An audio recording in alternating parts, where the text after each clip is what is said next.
Hey everybody, and welcome to the basics in Tang Soo Do. These next videos are going to be building the foundation in the art of Tang Soo Do, starting from the ground up. They're going to cover stances, strikes, basic kicks, and defenses, blocks. So stay tuned, and we're going to start out with the front stance.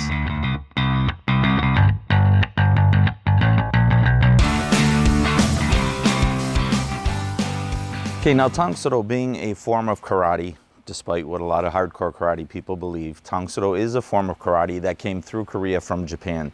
Of course, it doesn't look like a lot of the traditional karate styles, but still it has its roots in Shotokan karate. So a lot of the basics that you're gonna see apply to other karate styles across the board with the stances, the strikes, the kicks. There may be little differences, but they do apply to other systems as well. So to begin, every Wednesday, we're gonna be posting a new video covering a different basic technique.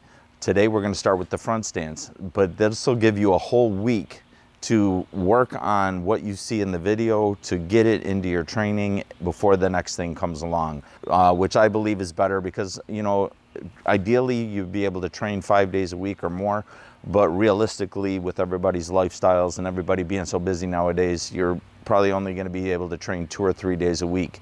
So instead of giving you a long video full of all kinds of information, we're going to give it one at a time so that you can take one thing, work on it, and really get it down before you get the next one next week. So let's begin. Okay, the front stance. First of all, to begin, stances, I don't want you to think of stances as permanent fixtures, because that's normally what the name stance kind of engenders in puts in your mind, is that I'm taking a stance on something. It sounds like it's something permanent. Stances are nothing more than transitional movements. You move in and out of stances while you're doing your forms. You move in and out of stances while you're fighting and defending yourself. You're not standing in a stance like when people say getting in a fighting stance. I'm not going to stand there in that position and fight in that position. So when you hear the word stance, don't think it's something permanent. You're going to flow in and out of them within seconds. The front stance, you're going to stand normally. If you're standing natural, just like this, your front stance, you're going to take a step, one full step forward. We're going to start with our left foot. Your front leg is going to be bent at 90 degrees. When you look straight down, you should maybe see your big toe, or you shouldn't see your toes at all, but you should barely see your toes, if anything. You don't want to be past your toes, where your knee goes past your toes at all, because this is putting undue stress on your knee. Make sure that your knee is at 90 degrees and not past your toes. Your back foot is angled on a 45-degree angle. Traditionally, I learned that it should be straight, but it's stronger. It's a stronger stance with your foot slightly angled. Your knee on your back leg is locked. And it's very important that the knee is locked and straight, because in this position, if, like I said, you transition in and out. So if I'm defending against a strike and I step behind my opponent and go to throw them over my hip, I'm now in a front stance. They're going over my hip, over my leg. If my leg is not locked and this stance is not solid, I can injure my knee. I can fall to the ground with my opponent, which is something I don't want to do, especially on the street. And I run the risk of injury, like I said. So your back leg has to be locked. Your feet are shoulder width apart, okay? Your feet should be shoulder width apart. You shouldn't be way out here. You don't want to be in a really deep stance so that you have to raise yourself up to be able to move. You want to be comfortable, feet shoulder width apart, just like so. Back leg locked, front knee at 90 degrees, and your weight is 50-50. Your weight's evenly balanced. You shouldn't be forward or back. It's evenly balanced. You should be really comfortable in this stance. When you move in this stance and you take a step, you're going to step in a semicircular fashion. Your back leg is going to slide forward toward your center and then back out to shoulder width, and then in and back out. The reason for this is when you are moving, if you're in this stance and you move toward your opponent, While you're transitioning and moving toward them and normally throwing a technique, you're protecting your groin. You're closing your groin off as a target and then opening back up as you throw your technique or your block, whatever it may be. So when you're stepping, you're going to step in a semicircular motion. So if you're practicing, put your hands on your hips, take your step forward, 90 degrees, back leg straight, and your shoulders and your hips should be facing forward. So if they are facing forward, your elbows should be straight out to your sides. Now when you're stepping, you're going to step in a semicircular fashion and making sure that you stay at the same level. You don't want to rise up and fall. Rise up and fall. You want to keep your center of gravity level at all times, maintaining your center of gravity. If your center of gravity is rising and falling because you're standing up and then dropping back down, every time you stand up and your center of gravity rises, it becomes easier for you to get knocked over, knocked off balance.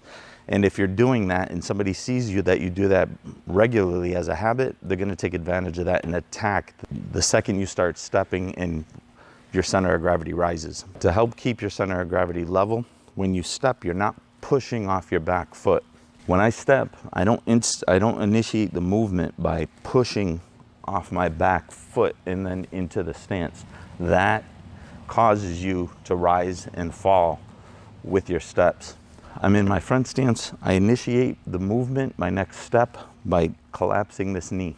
I'm gonna relax this knee, and as it goes forward over my toe, my body starts going forward. So when I step, I'm gonna relax this knee, and then immediately just slide my foot forward. All right, back into a solid stance.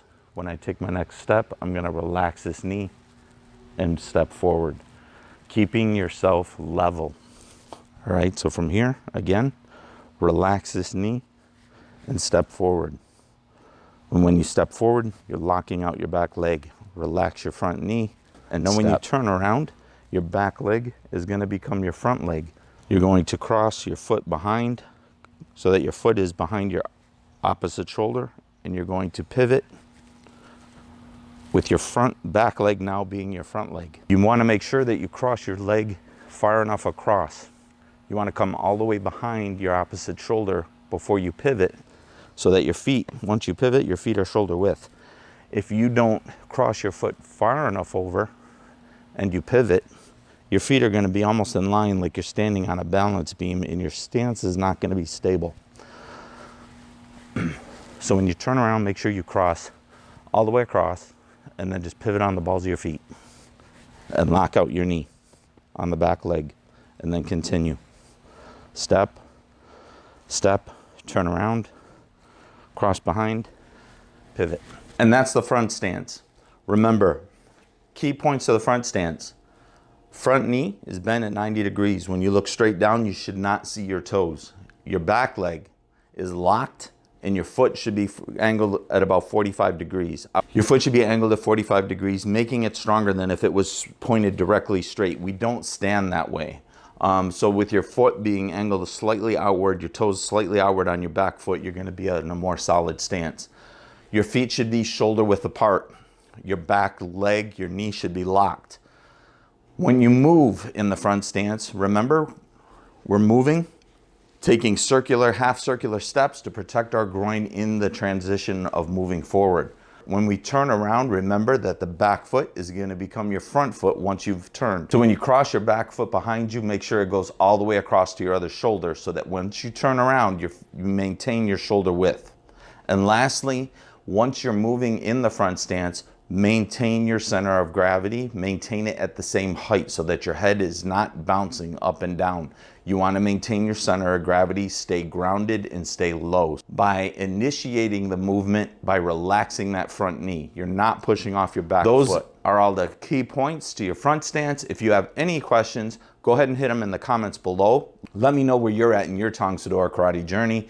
And if you've enjoyed this video, be sure to subscribe, hit that little button next to the subscribe button so that you're notified every time a new video posts.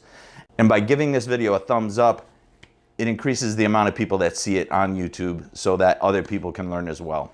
If you have any questions at all or any concerns about what you've seen in here or on your front stance or the basics of Tang Soo Do, go ahead and put them in the comments below. And next week, we're going to cover the horse stance. And we will see you guys next week. Remember, train hard, train as often as you can, and perfect practice makes perfect. So pay attention to detail.